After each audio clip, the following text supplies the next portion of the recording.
నమస్తే, welcome to news this week. శాస్త్ర సాంకేతిక రంగాల్లో ప్రగతి వార్తలు, అంతరిక్షాన్ని అధిగమించి చంద్రుడిపైకి సాగిస్తున్న ప్రయాణాలు, సకల రంగాల్లో సాగిస్తున్న సాంకేతిక ప్రయోగాలు, దేశ విదేశాల్లో చోటు చేసుకుంటున్న పరిణామాలు, భావితరాలను పలకరించబోయే ఆవిష్కరణలు, ఇలా ప్రతి రంగాన్ని స్ఫురించే ప్రత్యేక వార్తల వెనుక విశ్లేషణలు అందిస్తోంది బీఆర్కే న్యూస్ దిస్ వీక్. ఈ వారం తెలుసుకోబోయే వార్తా విశేషాల్లోకి ఇప్పుడు వెళ్దాం. కరోనా వైరస్ ఆ పేరు గుర్తొస్తేనే ప్రజలు అప్పట్లో గజగజ వణికే పరిస్థితి. దానికి విరుగుడుగా వ్యాక్సిన్ తెచ్చిన ప్రభుత్వం కోట్లాది మంది ప్రజలకు దాన్ని అందించింది. అయితే కొంతమంది ఒక డోస్ తీసుకున్నారు, మరికొంతమంది డబుల్ డోస్ తీసుకున్నారు, ఇంకొంతమంది అయితే బూస్టర్ డోస్ వరకు తీసుకున్నారు. కానీ ఓ వ్యక్తి దాదాపు 200 సార్లకు పైగా కోవిడ్ టీకా వేయించుకున్నాడట. ఎక్కువసార్లు టీకా తీసుకున్న ఆ వ్యక్తిపై శాస్త్రవేత్తలు అధ్యయనం కూడా చేశారు. ఆ వివరాలేంటో ఇప్పుడు తెలుసుకుందాం.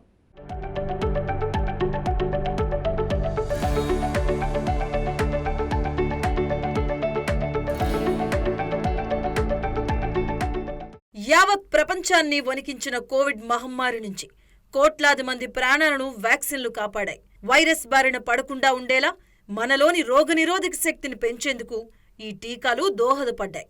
వ్యాక్సిన్ రకాన్ని బట్టి వివిధ డోసుల్లో వీటిని వేశారు. అయితే కొందరు అతి జాగ్రత్తకు పోయి చెప్పిన వాటికంటే ఎక్కువసార్లు టీకాలు తీసుకున్న దాఖలాలు ఉన్నాయి. అలా జర్మనీకి చెందిన ఓ వ్యక్తి ఏకంగా 200 సార్లకు పైగా వ్యాక్సిన్ వేయించుకున్నట్లుగా ప్రకటించాడు.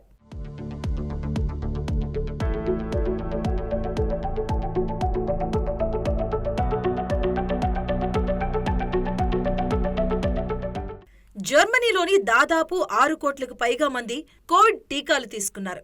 అయితే వీరిలో చాలా మంది నిర్ణీత సంఖ్య కంటే ఎక్కువసార్లు వ్యాక్సిన్ వేయించుకున్న వాళ్లే. ఓ వ్యక్తి అయితే తాను 217 సార్లు టీకా తీసుకున్నానని చెప్పాడు. అయితే అధికారిక వివరాల ప్రకారం అతడు 134 సార్లు వ్యాక్సిన్ వేయించుకున్నట్లు తేలింది. ఈ విషయం గురించి తెలియగానే ఎర్లాంగెన్ నర్న్బర్గ్లోని ఫెడ్రిక్ అలెగ్జాండర్ యూనివర్సిటీకి చెందిన శాస్త్రవేత్తల బృందం అతడిని సంప్రదించింది.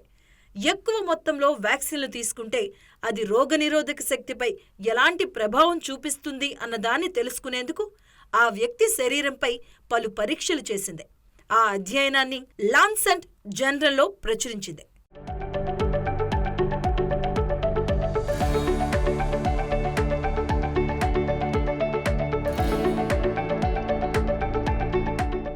సాధారణంగా HIV, హెపటైటిస్ బి వంటి దీర్ఘకాలిక ఇన్ఫెక్షన్లతో బాధపడేవారు నిరంతరం టీకాలు తీసుకుంటే అది సాధారణ మంటలను కలిగిస్తుంది. ఇలా ఎక్కువసార్లు వ్యాక్సిన్ వేయించుకోవడం వల్ల రోగనిరోధక వ్యవస్థలోని టీ లాంటి కణాలు అలసిపోతాయి. అవి ప్రో ఇన్ఫ్లమేటరీని తక్కువగా విడుదల చేస్తాయని గత అధ్యయనాలు సూచిస్తున్నాయి.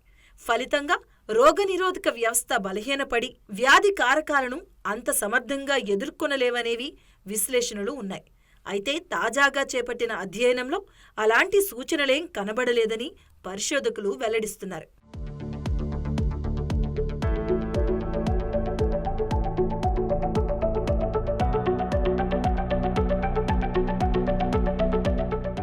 సదరు వ్యక్తి శరీరంలో కోవిడ్పై పోరాడే టీ కణాలు ఎక్కువ సంఖ్యలో ఉన్నట్లు తమ అధ్యయనంలో తేలిందని, ఇవి అలసిపోయినట్లు కనిపించలేదని, సాధారణ సంఖ్యలో వ్యాక్సిన్లు తీసుకున్న వారిలో మాదిరిగానే ఆ వ్యక్తిలోనూ టీ కణాలు సమర్థంగా పనిచేస్తున్నాయని, మొత్తంగా అతడి రోగనిరోధక శక్తి బలహీనపడింది అనే సంకేతాలు తమకు కనిపించలేదని, సాధారణ స్థితిలోనే ఉంది అని అతనిపై ఎగ్జామినేషన్ చేసినటువంటి శాస్త్రవేత్తలు పేర్కొన్నారు.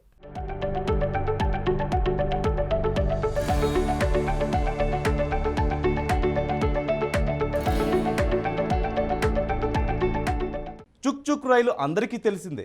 అయితే రైళ్లలో అనేక రకాలున్నాయి. ఎక్కువ వేగంతో ప్రయాణించే బుల్లెట్ రైళ్లు, భూమిపై పట్టాల మీద నడిచే రైళ్లే కాకుండా మెట్రో నగరాల్లో ట్రాఫిక్ రద్దీకి అనుగుణంగా 40-50 అడుగుల ఎత్తులో వెళ్లే మెట్రో రైళ్లను చూసాం. డ్రైవర్ లేకుండా నడిచే రైళ్ల గురించి విన్నాం. తాజాగా నీటి అడుగును నడిచే రైలు వచ్చేసింది. ఆ విశేషాలేంటో ఇప్పుడు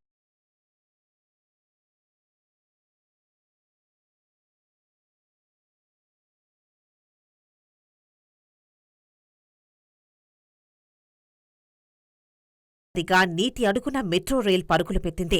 పశ్చిమ బెంగాల్ రాజధాని కోల్కతాలో నిర్మించిన తొలి అండర్ వాటర్ మెట్రో టన్నెల్ మార్గాన్ని ప్రధాని నరేంద్ర మోడీ ప్రారంభించారు. అనంతరం విద్యార్థులతో కలిసి అందులో ప్రయాణించారు. ఎస్ప్లహేడ్ నుంచి పహౌడా మైదాన్ స్టేషన్ వరకు ప్రధాని వెళ్లారు. Kolkata east west metro corridor నుంచి దాదాపు 120 కోట్ల రూపాయల వ్యయంతో ఈ సొరంగ రైల్ మార్గాన్ని హుగ్లీ నది దిగువన నిర్మించారు. కోల్కతా ఈస్ట్ వెస్ట్ మెట్రో మార్గం పొడవు మొత్తం 16.6 కిలోమీటర్లు కాగా 10.8 కిలోమీటర్లు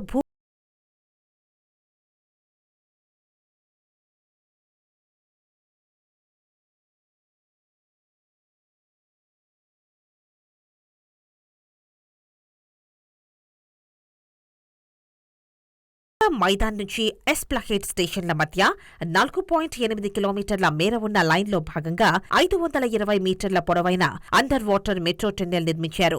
నదిలోని ఈ దూరాన్ని 45 సెకన్లలో దాటే మెట్రో రైల్ కోల్కతా ప్రయాణికులకు సరికొత్త అనుభూతిని అందిస్తుంది. దేశంలో తొలిసారి 1984లోనే మెట్రో సేవలు మొదలైంది కోల్కతా నగరంలోనే. తాజాగా నీటి అడుగున మెట్రో రైల్ పరుగులతోనూ మరో సరికొత్త రికార్డును తన ఖాతాలో వేసుకుంది కోల్కతా నగరం. ये लगे कि जो है यहाँ पर अंडर द रिवर जा रहे हैं तो टनल में हम लोग जो जा रहे हैं यात्रियों को जो है हम किसी तरह के उसका फीलिंग देने के लिए कोशिश किए हैं. तो आइडिया थी तो उसको जो है हम लोग ने तरह तरह के सोच के जो है उसका पहले जो है we brought in the light then और जो है then we brought in the paintings which are कुछ and the artist and all अपने सब लोग जो है हम लोग इतनी कोशिश किए रात 12 बजे तक जो है हम लोग यहाँ पर रहकर क्योंकि we could do that only after the clearance of rain and really we have struggled hard and hope people enjoy that. East west metro corridor కు ఫిబ్రవరి 2009లో పునాది పడింది. అండర్ వాటర్ మార్గం నిర్మాణాన్ని 2017లో ప్రారంభించారు. ప్రకృతి విపత్తుల్ని సైతం తట్టుకునేలా ఈ కారిడార్ను బ్రిటన్కు చెందిన పలు ప్రఖ్యాత సంస్థల సహకారంతో నిర్మించారు. ప్రస్తుతం హావ్డా నుంచి సీల్దాకు రోడ్ మార్గంలో వెళ్లాలంటే గరిష్టంగా 90 నిమిషాల సమయం పడుతోంది. అండర్ వాటర్ మెట్రో మార్గం ఏర్పాటుతో ఈ ప్రయాణ సమయం 40 నిమిషాలు.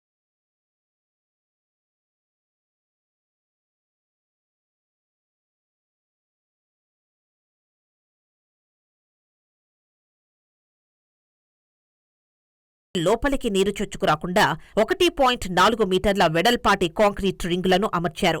నీటిని పీల్చుకునేలా వాటికి హైడ్రోఫిలిక్ గ్యాస్కెట్లను ఏర్పాటు చేశారు. ఈ తరహా సాంకేతికతను యూరోస్టార్ అనే కంపెనీ లండన్, ప్యారిస్ నగరాల మధ్య రాకపోకల కోసం అభివృద్ధి చేసింది. ప్రతిష్టాత్మక హుగ్లీ అండర్ వాటర్ మెట్రో ప్రాజెక్టుతో భారత్కు ఈ ఘనత దక్కింది. టన్నెల్ను తవ్వడానికి బాహుబలి యంత్రాలను వాడారు. జర్మనీలో రూపొందించిన టన్నెల్ బోరింగ్ మిషన్ సహాయంతో నిర్మాణ పనులను త్వరగా పూర్తి చేశారు. కేవలం 66 రోజుల్లోనే ఆ యంత్రం సురంగాన్ని తవ్వి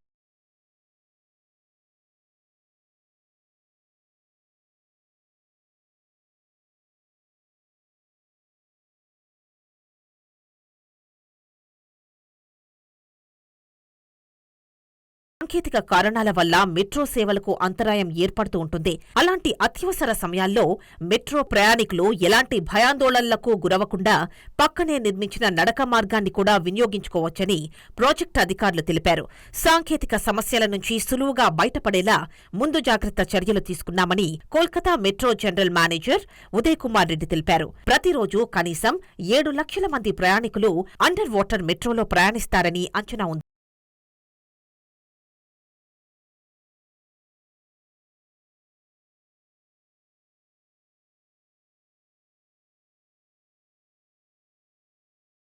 ఎవరికైనా భయమే, అందులోనూ విషపూరిత పామంటే ఎలా ఉంటుంది? అనుకోకుండా పాము కాటుకు గురైతే వెంటనే చికిత్స కోసం ఆసుపత్రికి వెళ్తాం. అత్యంత విషపూరిత పాము కరిచిన ఒక్క సూది మందితో ప్రాణాలు నిలబడితే ఎలా ఉంటుంది? త్వరలోనే ఇది నిజం కాబోతోంది. పాముల విషంలోని ప్రధాన విషతుల్యాలను నిర్వీర్యం చేయగల యాంటీబాడీని స్క్రిప్స్ రీసెర్చ్ శాస్త్రవేత్తలు రూపొందించారు. మరి ఆ విశేషాలు ఇప్పుడు తెలుసుకుందాం.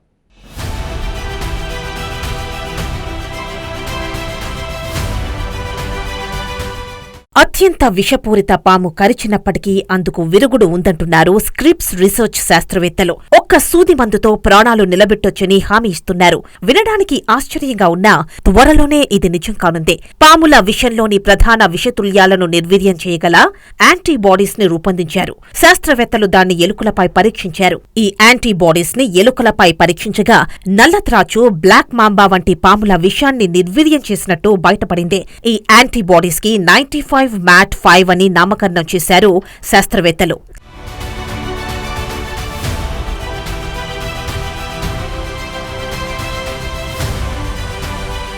శాస్త్రవేత్తలు కొత్తగా రూపొందించిన ఈ యాంటీబాడీస్ విషాన్ని నిర్వీర్యం చేసి ప్రాణాలను కాపాడటమే కాదు, అవయవాలు చచ్చుబడిపోకుండా కూడా కాపాడటం విశేషం. దీంతో పాము కాటు చికిత్సలో ఇది విప్లవాత్మక మార్పులు తీసుకురాగలదని, ఎంతో మంది ప్రాణాలను కాపాడగలదని శాస్త్రవేత్తలు భావిస్తున్నారు. సాధారణంగా పాము కాటు చికిత్సలో యాంటీవెనమ్ ఇంజెక్షన్స్ ఉపయోగిస్తూ ఉంటారు. వీటి తయారీ కష్టమైన ప్రక్రియ. ముందు పాము విషాన్ని సేకరించి దాన్ని గుర్రాల వంటి జంతువులకు ఇస్తారు. అనంతరం విషాన్ని ఎదుర్కోవటానికి పుట్టుకొచ్చే యాంటీబాడీస్ ని గ్రహించి శుద్ధి చేసి ఇంజెక్షన్స్ తయారు చేస్తారు.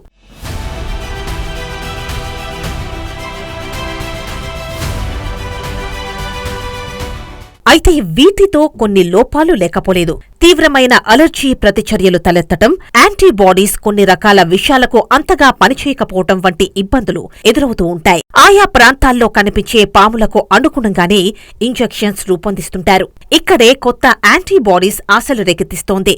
దీన్ని జంతువుల నుంచి కాకుండా ప్రయోగశాలలోనే తయారు చేయటం విశేషం. ఇది సార్వత్రిక పాము విరుగుడు ఇంజెక్షన్గా ఉపయోగపడుతుంది.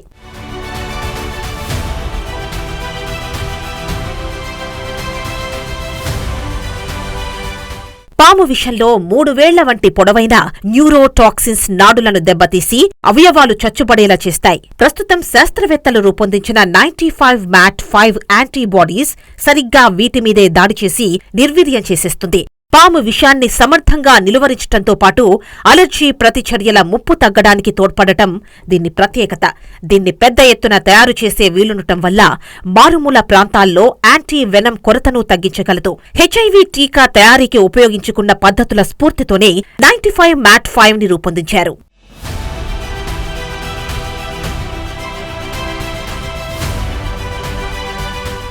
పాము విషానికి సమర్థ చికిత్సల కోసం మన రోగనిరోధక వ్యవస్థను వాడుకోవచ్చని ఇది నిరూపించింది. అయితే దీంతో కొన్ని సవాళ్లు కూడా ఉన్నాయట. పాము విషంలో రకరకాల విషతుల్యాలు ఉండటం వల్ల ఒకే ఒక్క యాంటీబాడీస్ అన్ని రకాల విషాలను నిర్వీర్యం చేయలేకపోవచ్చు. అందుకే పలు కృత్రిమ యాంటీబాడీస్ ను సృష్టించి సమగ్రమైన యాంటీవెనమ్ ను తయారు చేయడం మీద కూడా పరిశోధకులు దృష్టి సారించారు. ఏదేమైనా ఈ పరీక్షలు విజయవంతమై అందరికీ అందుబాటులోకి రావాలని ఆశిద్దాం.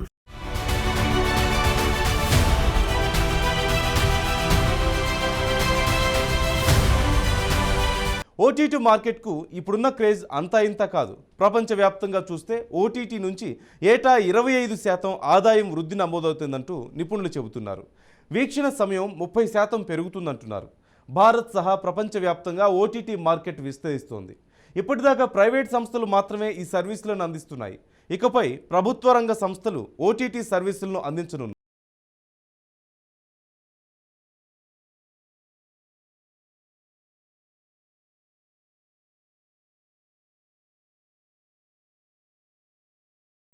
ఓటీటీ మార్కెట్కు ఉన్న క్రేజ్ నేపథ్యంలో తాజాగా కేరళ ప్రభుత్వం సీస్పేస్ పేరుతో ఓటీటీ సర్వీసులను అందించేందుకు సిద్ధమైంది. ఈ మేరకు కేరళ సీఎం పినరయి విజయన్ ఈ ప్లాట్ఫామ్ను ప్రారంభించారు. దేశంలో తొలి ప్రభుత్వ రంగ ఓటీటీ వేదిక ఇదేనని కేరళ సాంస్కృతిక శాఖ మంత్రి సాజి చెరియన్ తెలిపారు. ప్రస్తుతం ఓటీటీల్లో ప్రసారమవుతున్న కంటెంట్ ఎంపికలో చాలా తేడాలున్నాయని కేరళ రాష్ట్ర film development corporation chairperson Shaji N Karun తెలిపారు.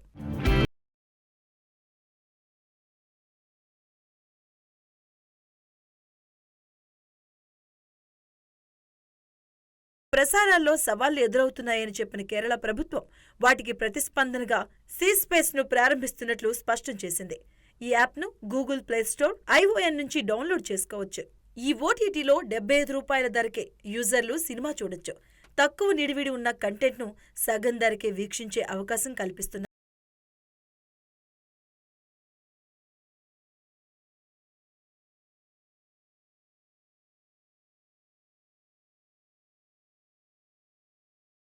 అయితే సీస్పేస్ సేవల ద్వారా ఓటీటీ సేవలు అందుబాటులోకి తెచ్చిన కేరళ ప్రభుత్వం పే ఫర్ వ్యూ ఆధారంగా నిర్మాతలకు చెల్లింపులు చేయనుంది. నూతన దర్శకులు తమ చిత్రాల కోసం సీస్పేస్ ద్వారా క్రౌడ్ ఫండింగ్ చేసుకోవచ్చు. నిర్మాతలు తమ చిత్రాలను నేరుగా ఓటీటీల్లో విడుదల చేయడం వల్ల లాభాలు తగ్గుతాయని పలువురు ఎగ్జిబిటర్లు, పరిశ్రమ వర్గాలు ఆందోళన వ్యక్తం చేస్తున్నారు.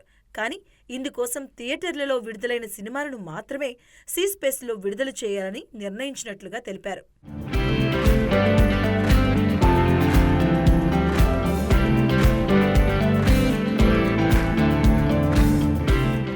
కంటెంట్ను ఎంపిక చేసుకునేందుకు 60 మంది సభ్యులతో కూడిన ప్యానెల్ నియమించారు. సీస్పేస్ కోసం ఇప్పటి వరకు 42 చిత్రాలను ఎంపిక చేయడం జరిగింది. ప్యానెల్ అనుమతించిన షార్ట్ ఫిల్మ్స్, డాక్యుమెంటరీలు, ప్రయోగాత్మక చిత్రాలను స్ట్రీమింగ్ చేస్తారు. ఈ ఓటీటీ ద్వారా వచ్చిన లాభాల్లో కొంత మొత్తాన్ని చిత్ర పరిశ్రమలో ఉపాధి లేని నిపుణుల సంక్షేమం కోసం వినియోగించబోతున్నట్లుగా ప్రభుత్వం తెలిపింది.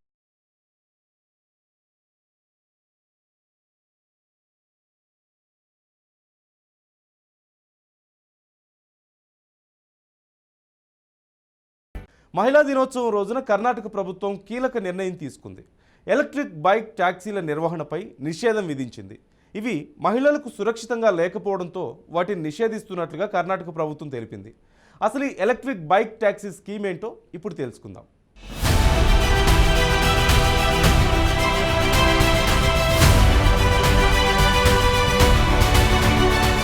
2021లో కర్ణాటకలో అప్పటి బీజేపీ ప్రభుత్వం ఎలక్ట్రిక్ బైక్ ట్యాక్సీ సేవలను అమల్లోకి తెచ్చింది.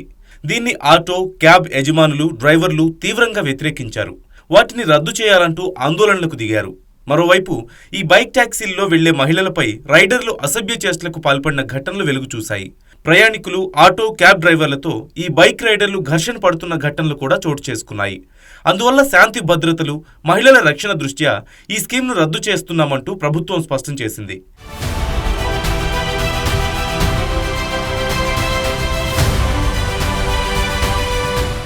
కొన్ని యాప్ ఆధారిత ప్రైవేట్ సంస్థలు మోటార్ వాహనాల చట్టం నిబంధనలను ఉల్లంఘించి చట్ట వ్యతిరేక కార్యకలాపాలకు పాల్పడుతున్నట్లుగా ప్రభుత్వం దృష్టికి వచ్చింది.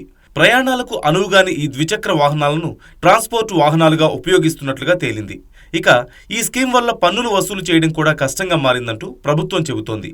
దీంతో కర్ణాటక ప్రభుత్వం ఈ నిర్ణయం తీసుకుంది.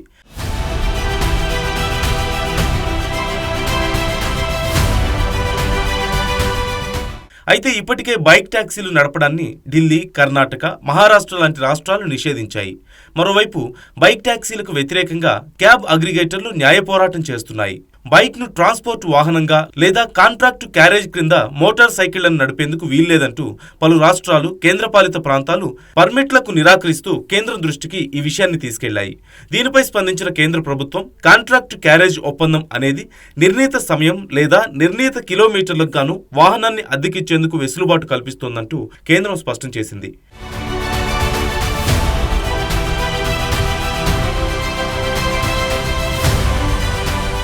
మోటార్ వాహనాల చట్టం 1988 ప్రకారం మోటార్ సైకిల్స్ అనేవి కాంట్రాక్ట్ క్యారేజ్ పర్మిట్ కలిగి ఉంటాయంటూ కేంద్ర ప్రభుత్వం పేర్కొంది.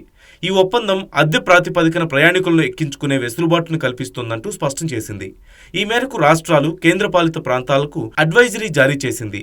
మోటారు వాహనాల చట్టంలోని సెక్షన్ 228 ప్రకారం 4 కంటే తక్కువ చక్రాలు ఉండి 25 cc ప్లస్ ఇంజిన్ సామర్థ్యం కలిగి ఉన్నటువంటి వాహనాలను మోటార్ సైకిల్ అనే అంటారంటూ కేంద్రం తన అడ్వైజరీలో స్పష్టం చేసింది.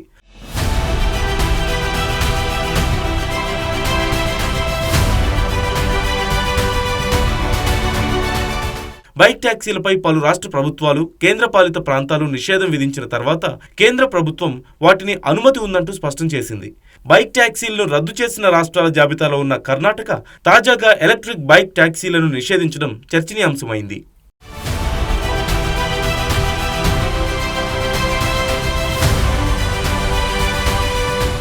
మీ పిల్లలు ఆడుకునేందుకు ప్లాస్టిక్ బొమ్మలు కొనిస్తున్నారా? అయితే జాగ్రత్త, వాటితో ప్రమాదం పొంచి ఉంది. పిల్లల బొమ్మలు, ఆహార ప్యాకింగ్ తదితరాలకు వాడే రీసైకిల్డ్ ఉత్పత్తుల్లో విషతుల్య రసాయనాలు భారీగా ఉన్నట్లుగా ఢిల్లీలో నిర్వహించిన ఒక అధ్యయనం తేల్చింది. ప్లాస్టిక్ వ్యర్థాల సమస్య పరిష్కారానికి రీసైక్లింగ్పై భారత్ ఆధారపడుతున్న నేపథ్యంలో ఈ పరిశోధనలో ఆసక్తికర విషయాలు వెలుగు చూశాయి. అవేంటో ఇప్పుడు చూద్దాం.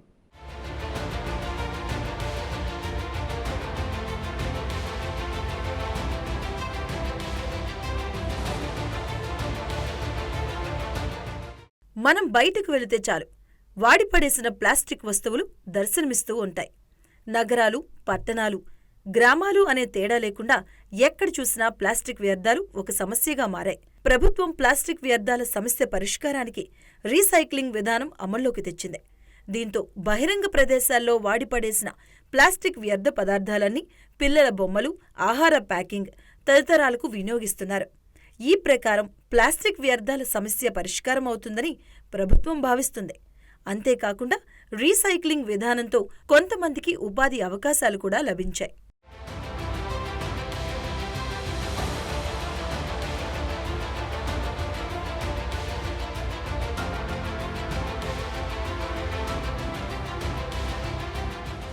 ఇక సమస్యకు పరిష్కారం చూపించిందనుకున్న రీసైక్లింగ్ మరో సమస్యకు కారణంగా మారుతుంది. థాలెట్లు, క్లోరినేట్లు, పారాఫిన్లు, పలాడియం, క్రోమియం, క్వాడ్మియం, ఆర్సెనిక్ వంటి భారలోహాలు, బిస్ఫెనాల్ ఏ, నాన్ ఫినాల్ అనే రసాయనాలు మానవ ఆరోగ్యంపై తీవ్ర ప్రభావం చూపుతాయని ఇప్పటికే వెల్లడైంది. ఎలాంటి నియంత్రణలు లేకుండా అనేక రంగాల్లో రీసైకిల్ ప్లాస్టిక్లను వాడటం ఆందోళన కలిగిస్తోంది. ఈ తరహా ప్లాస్టిక్లలో విషతుల్య రసాయనాలు ఉండటమే ఇందుకు ప్రధాన కారణం.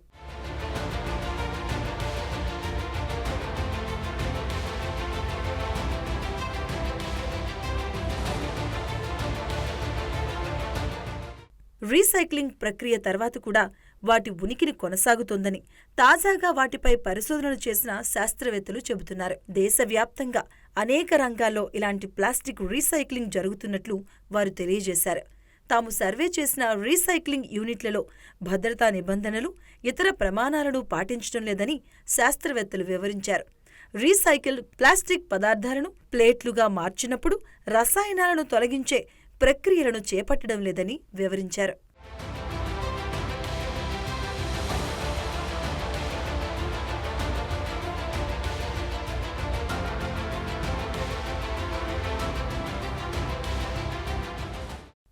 ఈ ప్లేట్లను ముఖ్యంగా బొమ్మలు, ఆహారాన్ని నిల్వ ఉంచే డబ్బాలు, వంటగది వస్తువుల తయారీకి ఉపయోగిస్తున్నారని శాస్త్రవేత్తలు తెలిపారు. ఈ ఉత్పత్తులు చాలా వరకు తక్కువ ధరకే లభిస్తాయి. అందువల్ల వాటిని పేద వర్గాలు ఎక్కువగా వినియోగించే అవకాశం ఉంది. ఇలాంటి వారు పోషక ఆహారాన్ని సరిగ్గా తీసుకోరు. అందువల్ల ఆరోగ్య ముప్పు వీరికి ఎక్కువగా ఉంటుందని చెబుతున్నారు.